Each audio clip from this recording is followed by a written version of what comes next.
Late afternoon in Senegal, and fishermen have begun bringing in the day's catch for the busy market.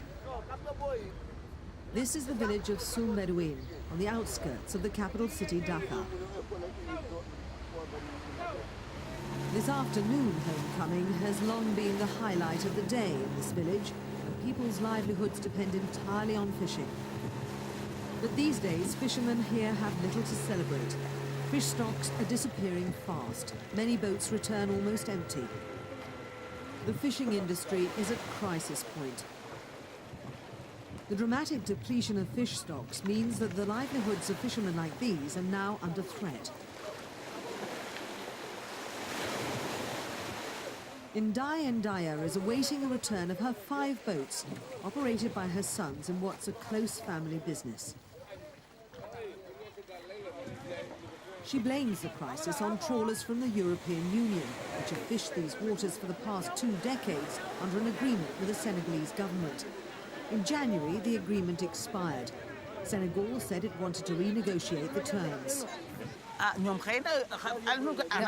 fish because of the big boats that are fishing in the sea. They use big nets. These nets take a lot of fish, including fish they don't need. They keep the good fish and throw away the rest. These are eaten by birds or die. There's nothing left for us. But is the European Union solely to blame for the lack of fish? An abundance of fish in these waters has led to Senegal earning the reputation of being one of the world's last remaining great fisheries. The most important market for this is Europe. Local businessmen can supply whatever the European palate desires. There's everything from grouper to halibut to lobster to pufferfish. Many exporters are willing to turn a blind eye to fishing regulations. Those who do skirt the official rules say there's lots of money to be made. But the illegal trade must be threatening the very industry that sustains much of the country. Alors, la différence entre la vente pour l'exportation with selling for export or directement direct sale to the des market, pêcheurs, there are more people who would profit et des mareyeurs. C'est vraiment ce que là, bon, il y a vraiment un certain nombre de personnes qui gagneraient plus que s'il s'agirait des bateaux. Parce que s'il s'agit des bateaux pour l'exportation, If we're talking en about pleine mer, ça se fait. exploitation Donc by il y a plus factory des bateaux boats, usines. it happens in Et the tout se high traite en pleine seas, mer. so Et no donc, Senegalese pratiquement, il will n'y a pas profit beaucoup de from Sénégalais it. qui en bénéficient.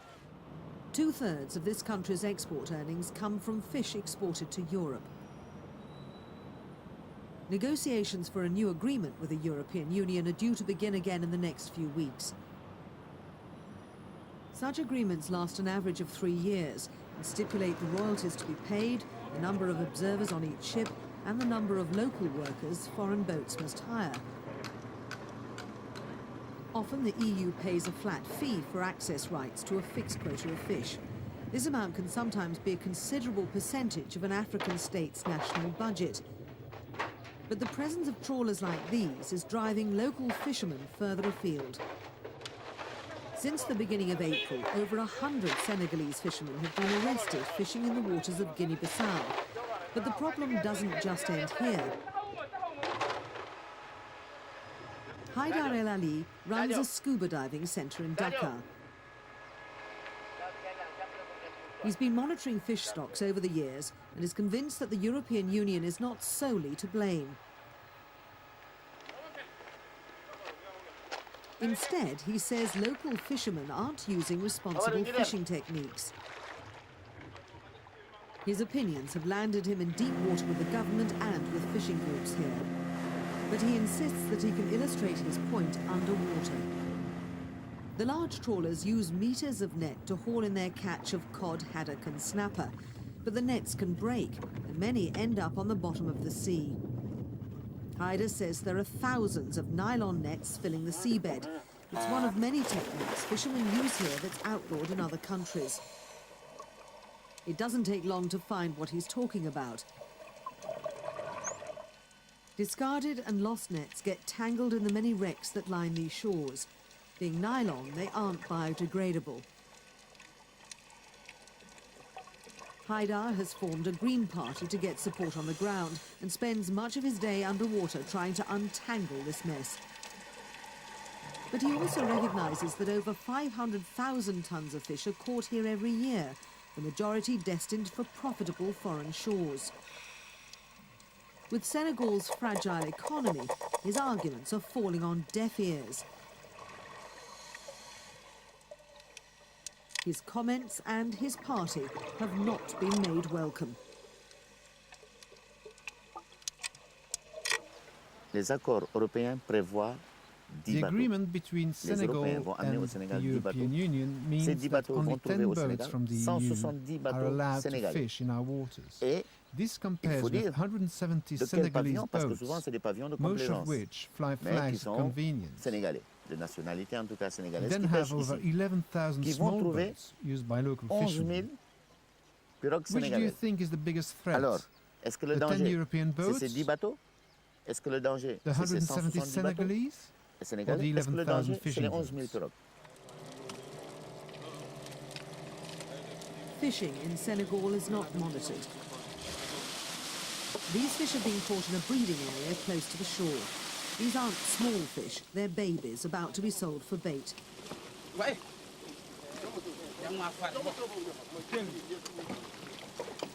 Out at sea, the waste is even worse. Trawlers like these drag in tons of fish, but only a small percentage can be sold. Much is too small or not the right sort.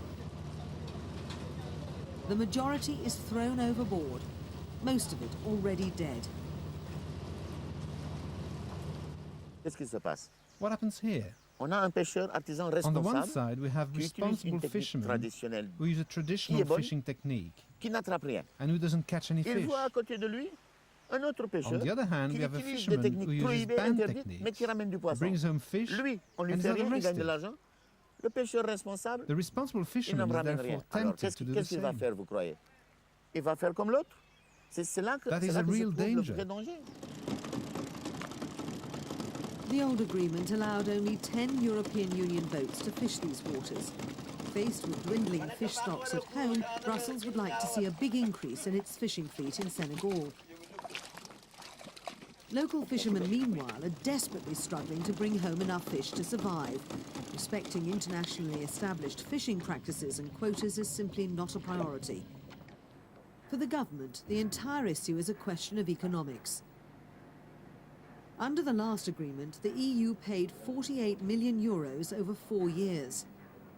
The Ministry of Fisheries says this figure can only increase if another agreement is reached. De toutes les concessions qui ont été faites par notre pays en termes de possibilités From all de of the pêche, en concessions we've termes, made from our n'est-ce country pas, as far as fishing, disons, de nombre de bateaux and the number autorisés of à pêcher dans European les eaux Union boats territoriales authorised to sénégalaises fish et in provenant de l'Union Senegalese européenne. territorial Et en waters, termes de répartition des efforts de pêche aussi, tout le monde sait qu'aujourd'hui, everybody le Sénégal knows today estime qu'il est that en in terms droit of fishing quotas, d'attendre de cela quand même une compensation Senegal qui feels soit entitled to compensation equal to those à ce que fishing nous avons quotas. concédé en termes de possibilités de pêche.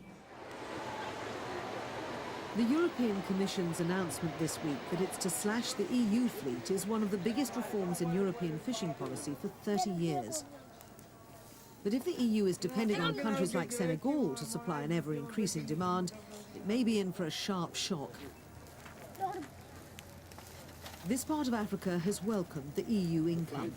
But the reality is the region may not be able to deliver a never-ending supply of fish in return for much longer.